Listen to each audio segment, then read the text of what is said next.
દાહોદ શહેરમાં smart city અંતર્ગત road અપગ્રેડેશનની કામગીરી ચાલુ રહી છે।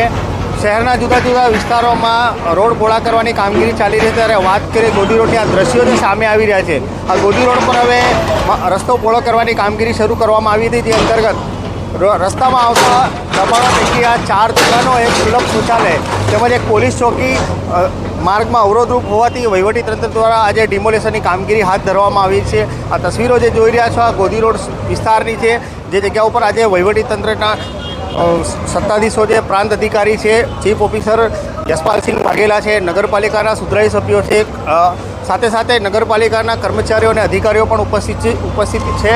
તેમની હાજરીમાં ડિમોલેશનની કામગીરી ચાલી રહી છે। લગભગ 4 થી વધુ દુકાનો તેમજ એક પોલીસ ચોકીની સાથે સાથે એક સુલભ શૌચાલયની પણ આજે અહીંયા ડિમોલેશ કરવામાં આવી રહ્યું છે। આ પહેલાં જે દુકાનદારો છે, દુકાનદારોને 10 દિવસ અગાઉ વહીવટીતંત્ર દ્વારા નોટિસો આપી દેવામાં આવી હતી અને દુકાનદારો દ્વારા આપમેળે જ આ દુકાનો ખાલી કરવાની કામગીરી હાથ ધરવામાં આવી રહી હતી। ત્યારે આપણી જોડે અહીંયાના જે સ્થાનિક કાઉન્સિલર છે, આપણે એમની જોડે વાત કરીશું। લખનભાઈ, અહીંયા ડિમોલેશનની કામગીરી શરૂ કરવામાં આવી છે, કેટલી દુકાનો તૂટવાની છે, શું છે?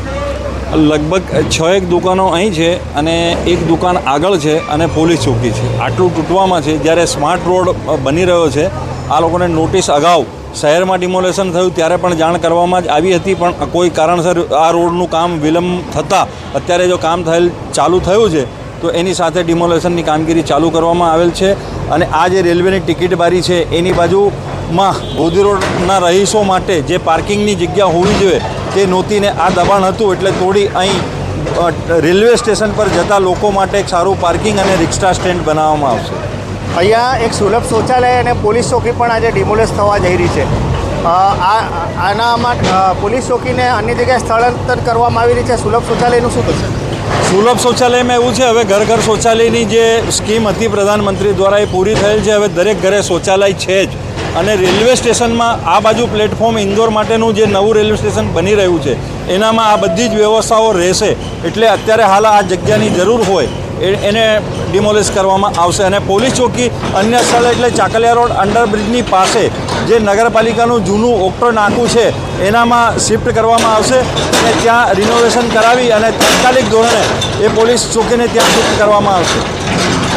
લખનભાઈ, આ અગાઉ પણ પાલિકા વહીવટીતંત્ર દ્વારા ગોદી રોડ વિસ્તારમાં ડિમાર્કેશન કરવામાં આવ્યું હતું।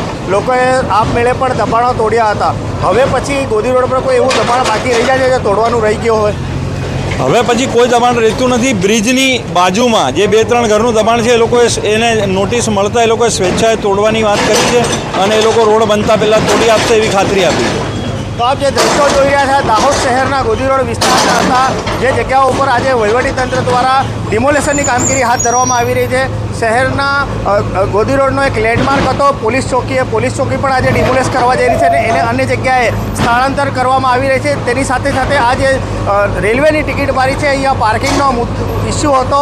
હવે પ્લેટફોર્મ નંબર 4 જ્યારે નિર્માણ થવા જઈ રહ્યો છે તો અહીંયાથી અવર જવર કરતા મુસાફરો માટે એક અલાયદું પાર્કિંગ અહીંયા ઊભું કરવામાં આવશે। આ જગ્યા પર સુલભ શૌચાલય હતો, હવે ઘરે ઘરે શૌચાલય હોવાથી હવે આની કોઈ જરૂર લાગતી નથી। અને તેની સાથે સાથે જે દુકાનો હતી એ દુકાનોને હવે ડિમોલેશ કરવામાં આવી છે। વહીવટીતંત્ર દ્વારા દુકાનદારોને પહેલેથી જ નોટિસ આપી દેવામાં આવી હતી। સાથે સાથે ગોદી રોડના જે વિસ્તારમાં આ પહેલાં પણ ડિમાર્કેશન કરવામાં આવ્યું હતું। સાથે સાથે લોકોએ આપમેળે ઓટલા અને જે બી એમના દબાણ થતું તે તોડી દેવામાં આવ્યું હતું। હવે આજે જ્યારે પાલિકા દ્વારા 4 દુકાનો, એક સુલભ શૌચાલય અને સાથે સાથે પોલીસ ચોકીને આજે ડિમોલેશ કરવાની પ્રક્રિયા વહીવટીતંત્રના સત્તાધીશોની ઉપસ્થિતિમાં આજે આજરોજ કરવામાં આવી છે। આ તસવીરો જે આવી રહી છે આ ગોદી રોડ વિસ્તારની જે જગ્યા ઉપર આજે ડિમોલેશનની કામગીરી પૂર્ણ કરવામાં આવી છે। હવે પછી આ વિસ્તારમાં જ્યારે ડિમોલેશનની કામગીરી પૂર્ણ થતાં હવે જે સ્માર્ટ સિટી અંતર્ગત સ્માર્ટ રોડ ડેવલપ કરવાનો છે એની કામગીરી શરૂ કરવામાં આવશે। ધન્યવાદ। इस वीडियो को लाइक करें, हमारे चैनल को सब्सक्राइब करें, बेल आइकन जरूर प्रेस करें हमारी न्यू वीडियो सबसे पहले देखने के लिए।